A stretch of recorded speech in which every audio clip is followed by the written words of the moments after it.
I departed from Brooklyn with a group of approximately 40 all African American passengers of all ages. There were some young boys whose father and friend had felt that it was very important that they experience this moment.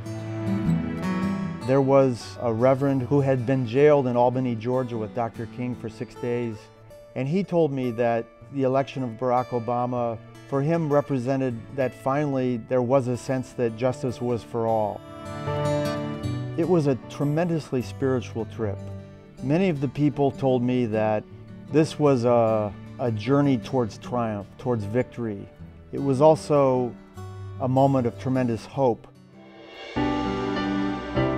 In an overall way, what struck me about this journey to Washington and these days of the inauguration was that this was not a lighthearted moment. This was a moment of profound, heartfelt emotion. I have always felt that often the real, if there is such a thing, the maybe truth of a moment related to an event is reflected in the eyes of people, the eyes that are an expression of their soul and their heart. And what I saw that morning as people waited for several hours waiting for the swearing-in ceremony, at a time when it was actually very cold, but it didn't appear that people were cold.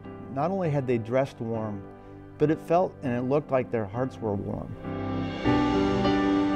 There was also a very beautiful sense of true democracy and diversity, that the faces in the crowd, the people that I saw, were of every color and every shade and every height and every age.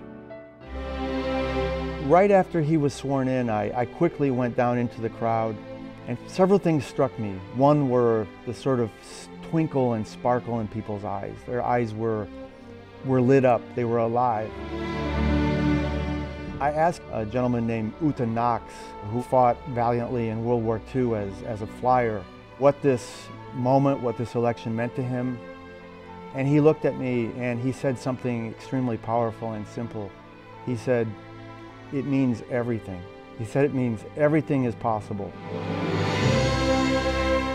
I think everything about these past 3 days, and many people expressed this to me, was that this was a collective moment. It was a moment not really about Obama, but it was a moment about us.